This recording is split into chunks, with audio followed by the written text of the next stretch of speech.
Good evening. This is Terry Allen, and it is March 11th, 2023.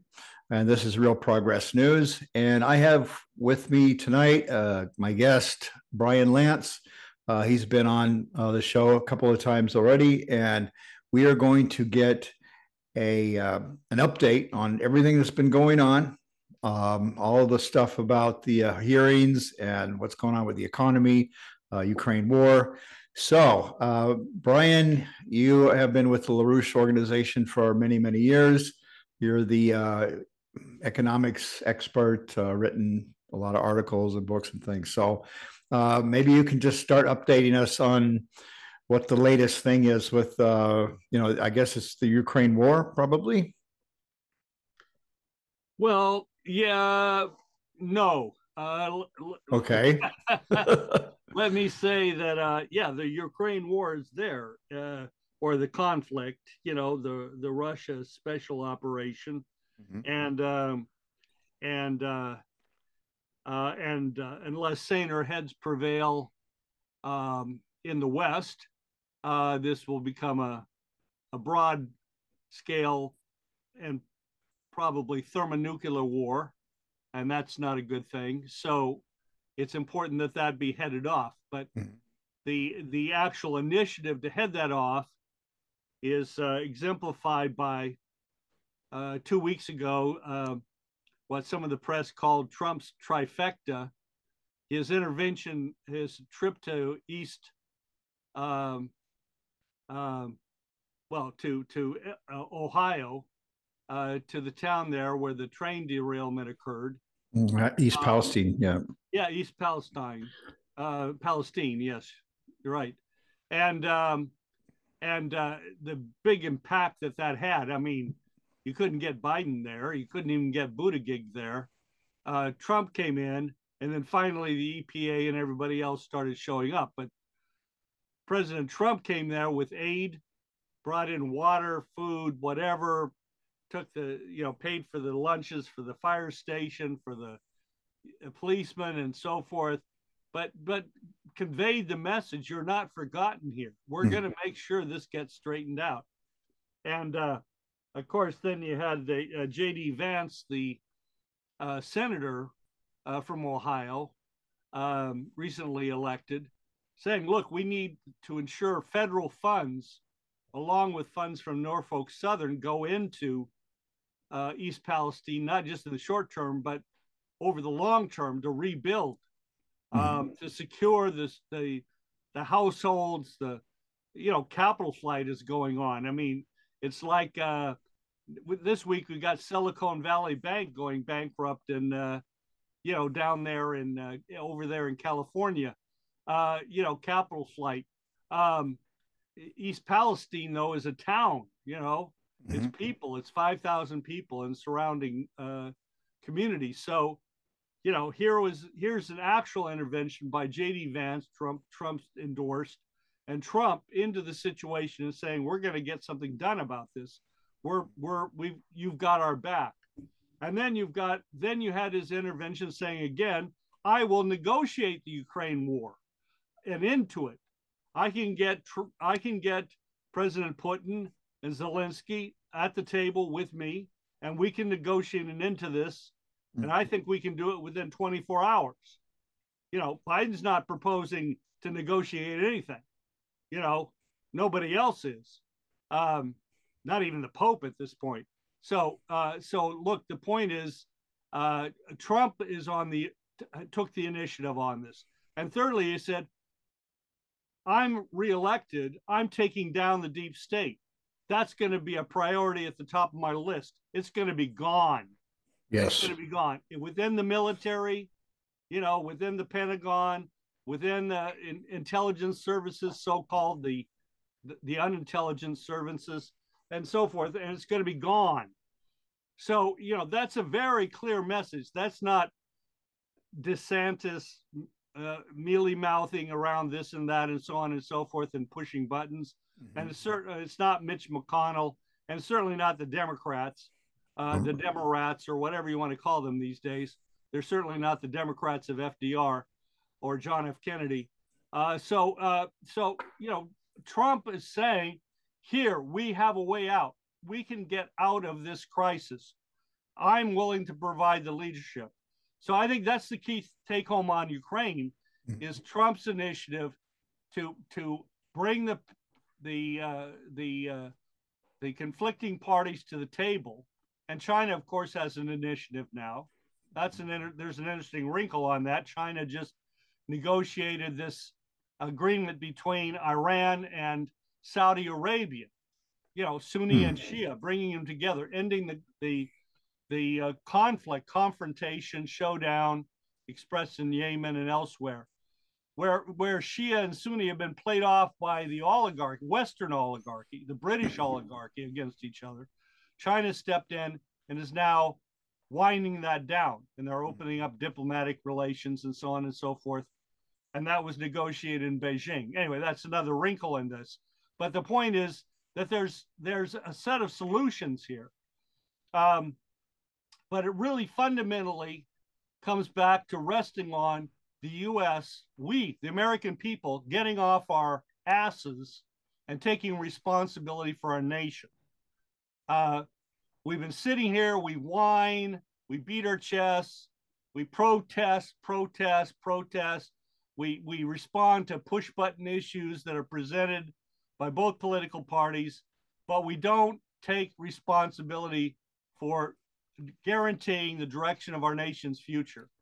That's what has to be taken now. And Trump's initiative to build 2 brand new cities in the United States on Western lands, the West, out West, to build 10 new cities, to hold a contest, for different private and other interests to compete for designs and so on and so forth, to build 2 new cities, to again revive, as he said, the frontier spirit, to create cities where families can grow, where we can have a baby boom, as he said. Exactly. This is where we have to go, in terms of domestic politics. If we get ourselves together, the United States has nothing to fear from Russia or China. We can negotiate from a position of strength.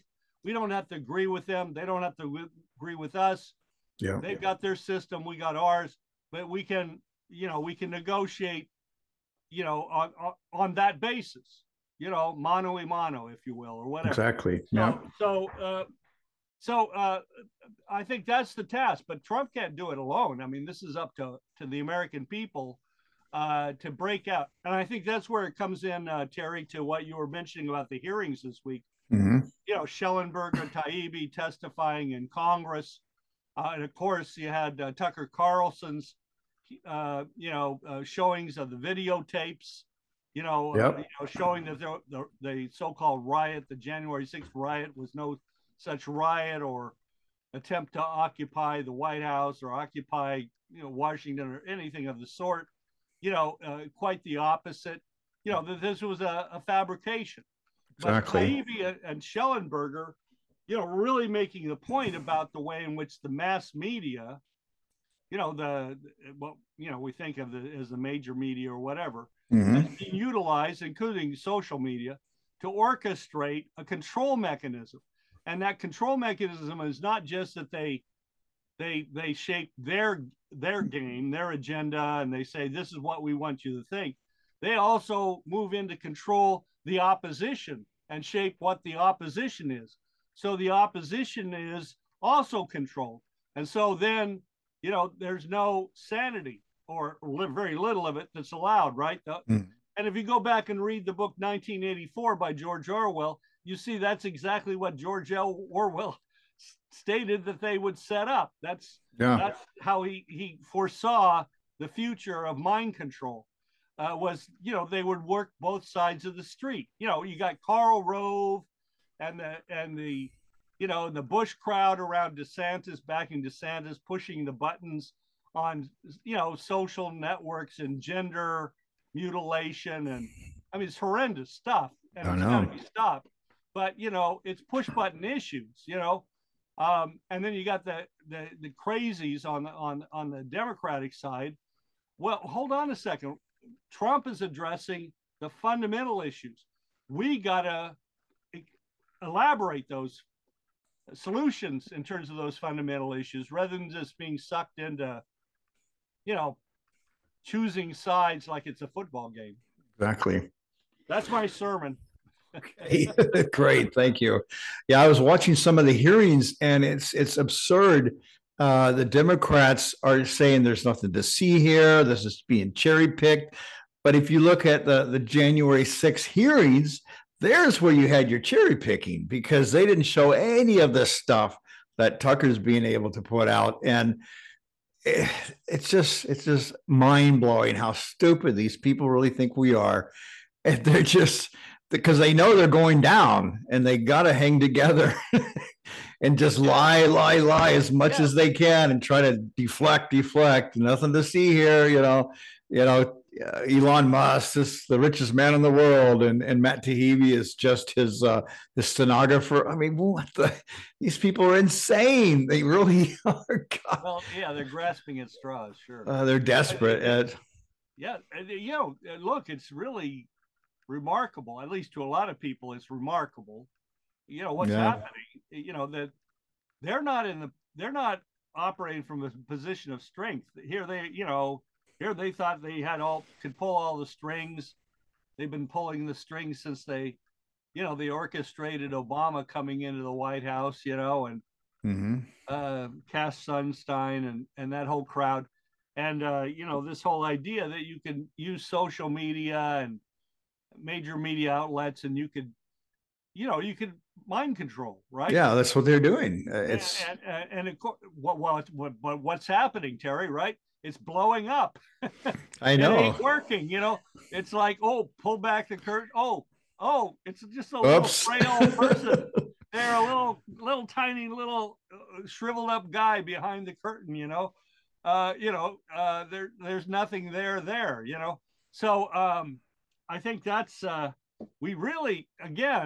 we've got to really have this sense of, we're the little people. We're being, we're fighting against this massive oppressive enemy. Yeah. Forget it. If you think that, your mind is being controlled. You're not in control of your own thinking. Exactly. You got to take control. You really got to do some.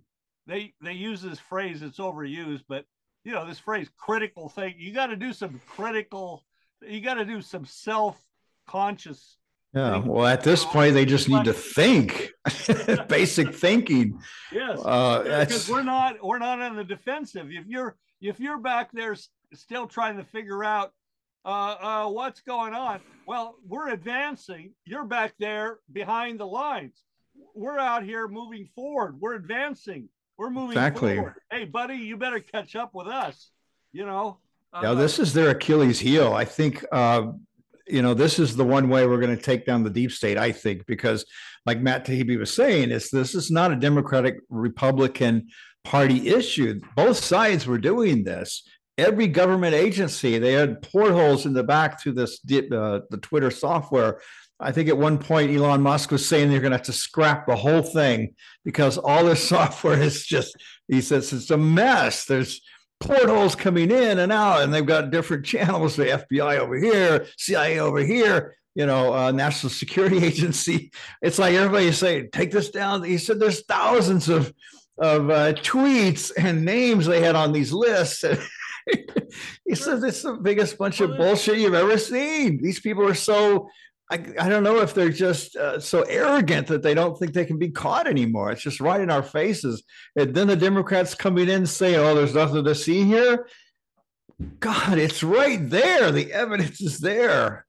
I don't know how, I don't see how they're going to be able to get out of this one. I think they're going down. And I think this is the way the deep state's going to go down, right? I mean, would you agree in some way? Yeah, well, yes, but the way it's going to go down, and this is what I would add to what you're saying, Terry, is the way it's going to go down is to the extent that we, the American people, and LaRouche PAC knows more about this enemy than anybody else. But the way that we, the American people, are going to get out from under this once and for all is by taking charge ourselves. We have to deliberate upon, we have to determine what the policies of the country are going forward. Now, no, let me use a simple example right here in Texas, since I assume most of your audience is here in Texas. I'm here in Probably some California too. Yeah. Okay. Okay. Good. Yeah. Well, it applies to California as much as Texas. Exactly. I mean, California knows Enron. You know, they know the energy mess. Well, you know, here in Texas, well, you know, they're cooking up, you know, the legislature and the governor and so forth. They're all trying to cook up another mechanism by which the quote unquote market, the market, is going to be able to determine a way to produce enough energy that we can ensure that our energy supply going forward is sufficient to meet the needs, you know, of households and and so forth. You know, the so-called grid. You know, this phrase, the grid. But you know, this is gambling. It's sheer, pure count. It's counting on what Lyndon LaRouche used to talk about. He made fun of it. Thinking that there's a bunch of little green men under the floorboard that will organize, you know, all the percussive individual decisions made by individuals in business, in the private sector, you know, households, whatever, and organize it to ensure that even though most of those decisions are made on the basis of vice, of greed, that somehow out of this, all this greedy decision making, the good will prevail. Well, that's against Judeo-Christian thinking. It's against, you know, it's frankly, it's that hocus pocus invisible hand BS that Adam Smith came up with. It's like somehow it's all magic. Look over here. So, but where are the American people? Where are Texans right now? Where are Californians? Are they up there in Sacramento at the state capitol? Are they in Austin shutting down the Public Utilities Commission and the and ERCOT hearings and so forth, or going into those hearings and demanding, cut the bull. We've got to have energy. We need base load capacity. That means we got to have dispatchable power, coal and natural gas, and we got to start building nuclear power plants right and left. We're going to need 40, 50, you know, 1 gigawatt nuclear power plants. If we can fold in small modular reactors, so much the better. But we got to double the electrical capacity of the state of Texas, you know, by 2050. We've got to at least double the electrical capacity of the United, and that's got to be deliverable capacity 24/7. Not this is a sidelight, Terry, but you know, they say, oh, well, Texas, I mean, it's similar in California. Oh, Texas, we have about 140 gigawatts of generating capacity. Oh, well, yeah, last December 23rd, you know, I have a copy of the letter right here from the head of ERCOT, this guy, Pablo Vegas, to Jennifer Granholm, the Department of Energy head, right? Cabinet minister, saying we're facing a shutdown of the system. We're asking you to take off all restrictions. We've got to run our plants 24/7 to even stay ahead of this freeze. Yeah. What was he talking about? And he says it in the letter, 72,000 gigawatts. I thought we had 139,000 at that point. Now we have 140,000 plus. What do you mean that we have 139 or 140,000 gigawatts in Texas, but we can't even come up with more than 72,000, you know, on a cold day?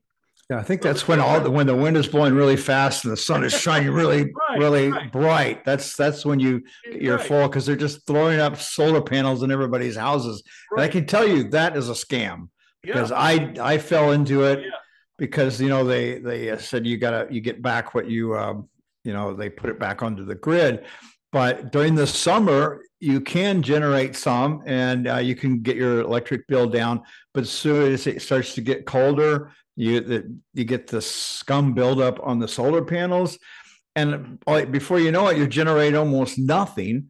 You still got your bill, plus you've got the payments for the solar panels, and the payment's going to last 25 years. The panels don't even last as long as the bill is going to last. As the lease goes. It's a freaking scam. I don't know. I just thought that it was going to be something good, but it's turned out to be crap, basically. Yeah, well, from the state level, it's called nameplate capacity. That's one word that's used. It says on the power unit, whether it's solar or wind or whatever, you can imagine it being a brass plate. It may not be, but it says, well, this can produce X amount of energy. Well, that's if it's running 24/7, 365 days a year. That's what it can produce, But yeah, like you just said, no way. Coal, close to 60%. Gas now 60+% with combined cycle. Which most natural gas plants are. Nuclear, 93%. 93%.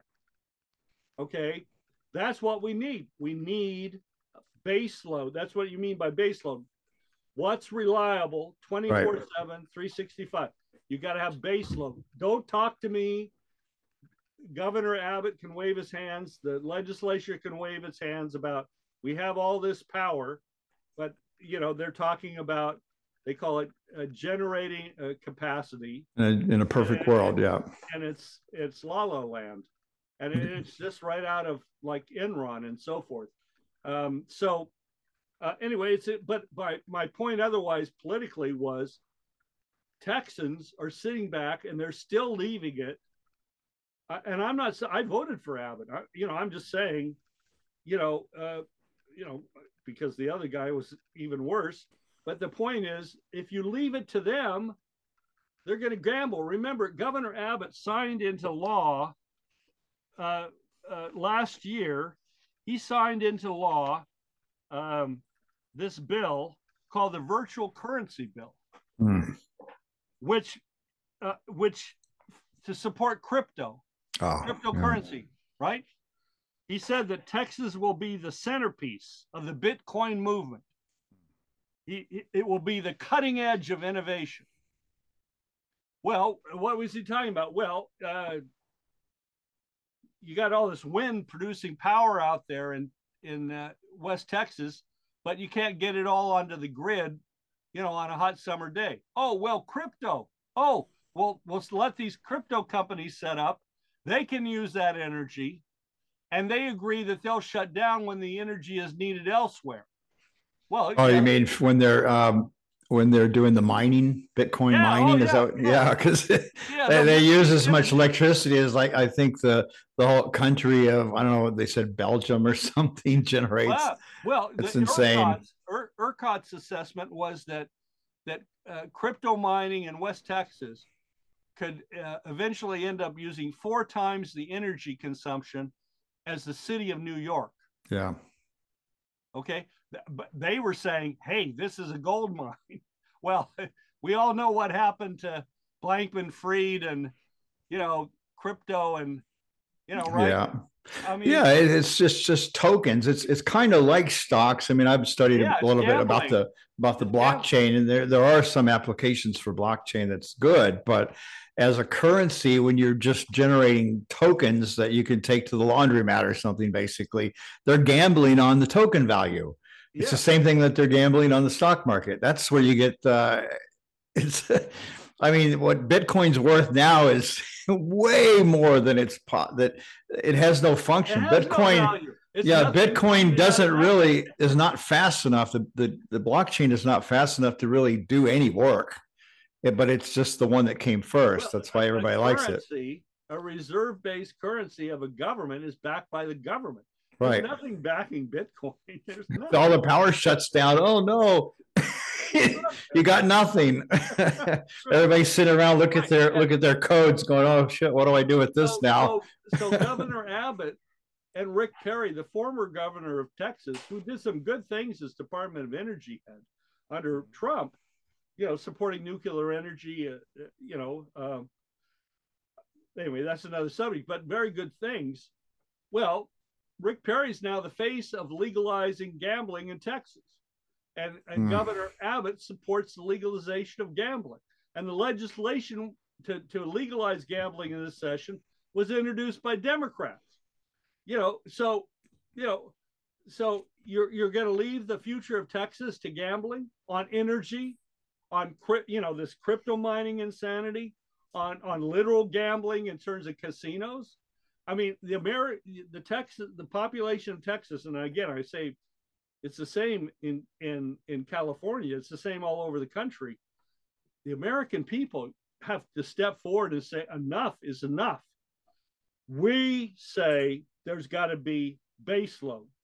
There's got to be a capital investment to build that base load. We are going to stand behind the credit mechanisms to ensure the financing of that base load, because we got to guarantee the future. That's on our plate.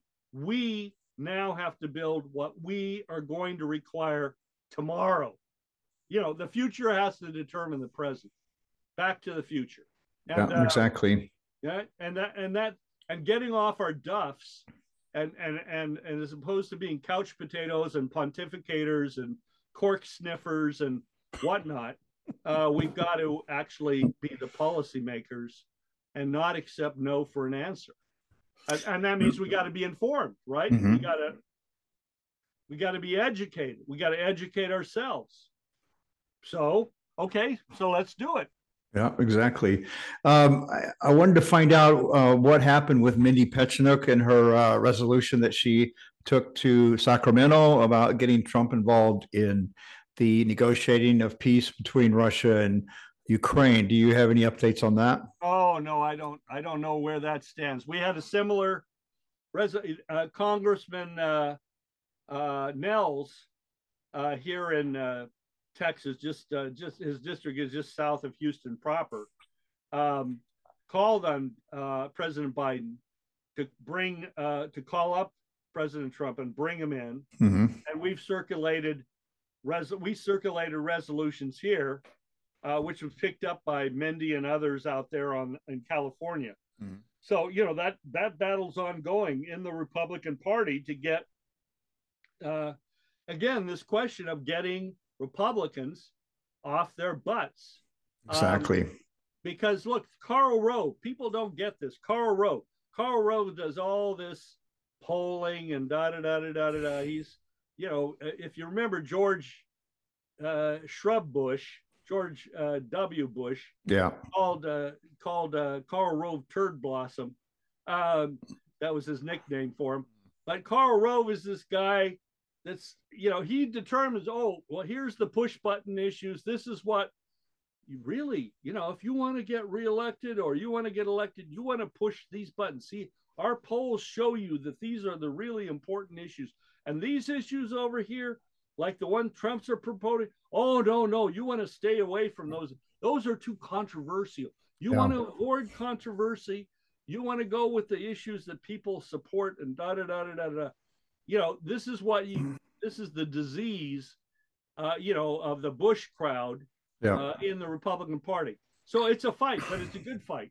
Yeah, Karl Rove is like the quintessential idiot that shows everything that's wrong about, the way the political system works. Don't talk about policies. Don't talk about anything important. Just get elected, and then you can lie about everything. And then anyway. Yeah, right. So. Well, and it's deliberate. He's a liar himself. He's doing it because he's paid to lie and to lie to others. And, he's kind of like a priest, in the sense of a black priest. Yeah. Playing this. Black robes and like the Satanist. Yeah. Yeah. He's a real nasty creature. Yeah. So what Mindy's doing, what Peter Bowen is doing here, Keisha Rogers, others are doing, this is really important to really challenging and bringing out, finding leaders in the Republican Party base Mm-hmm. And outside the Republican Party that recognize that fundamental policy issues, Terry, as you were saying, Yeah. Is what's important. And yeah, I noticed all the Trump. He's got a bunch of videos. Some of them are maybe a minute, 2 minutes, 5 minutes long. Of each one has like a policy idea, a policy issue. And I was watching some of these, and I was really surprised how good some of these policy ideas are. I mean, I sent it to a friend of mine. He's really into all of this, and he is a Republican. And I sent it to him, and he came back. He said, "Thank you. Finally, some optimism." He said, "That's what we need is optimism." Yeah. And he hadn't heard any until then. And he said, "I'm sending it to everybody I know." And that video that you sent me. He said, "I hadn't found that." He said, I've been watching. I didn't see that one. Yeah, I really encourage people to, it's free, the app. Yeah. Get the app for Truth Social. That's Trump's thing. I mean, other stuff will pop up on Twitter, because. And it was on Rumble too. Yeah, Rumble, yeah. Anyway, get on those so you can get these statements he's putting out systematically, as you said, Terry. Yeah. He's putting out these systematically, these policy statements. Yeah. And it's light years away from anybody else or anything that people hear otherwise. Yeah. Again, if all you hear is, even if it's just out of the corner, so to speak, or of your eye, or that you see, or that you hear merely because you're passing through your kitchen while your wife has the radio on or something, but you hear this crap and you immediately become depressed because, oh, that's what's going on. Well, hey, you're a victim. You really got to tune in to LaRouche Pack, Rumble, Truth Social, and find out what's actually going on. I mean, actually discovering and working with these ideas, and becoming part of the solution, not part of the problem. Yeah, exactly.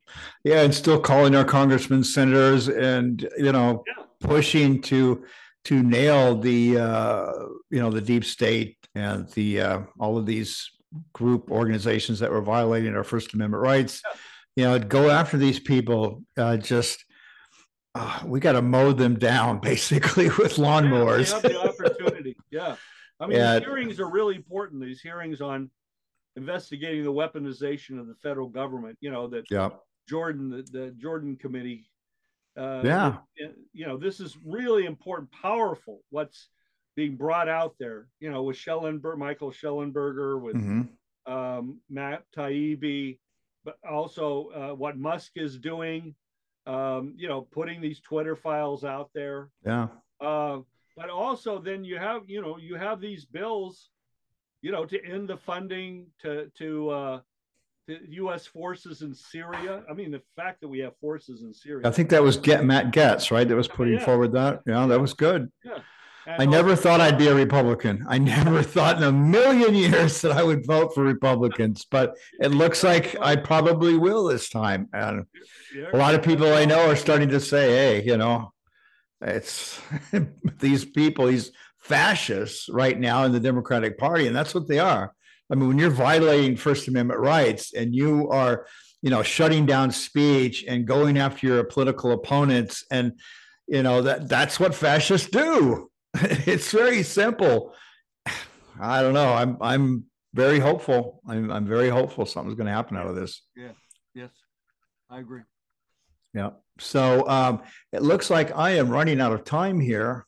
Well, we've covered a lot. Yeah, we've covered a lot, and we are going to start doing this more often. I've got another thing with Gerald Petchenuk in a couple of days. He's going to give me updates on what's going on in Sacramento at the Republican convention. Good. So it's all good. That's this weekend. Weekend. Yeah. Exactly. So, all right, Brian, well, I really appreciate the updates, and thank you for letting us in on everything that's going on. And I guess I'm going to sign off. This is Terry Allen, Real Progress News. Thank you very much, Brian. And we'll be back very soon. Have a great night. Thanks. Right. Peace.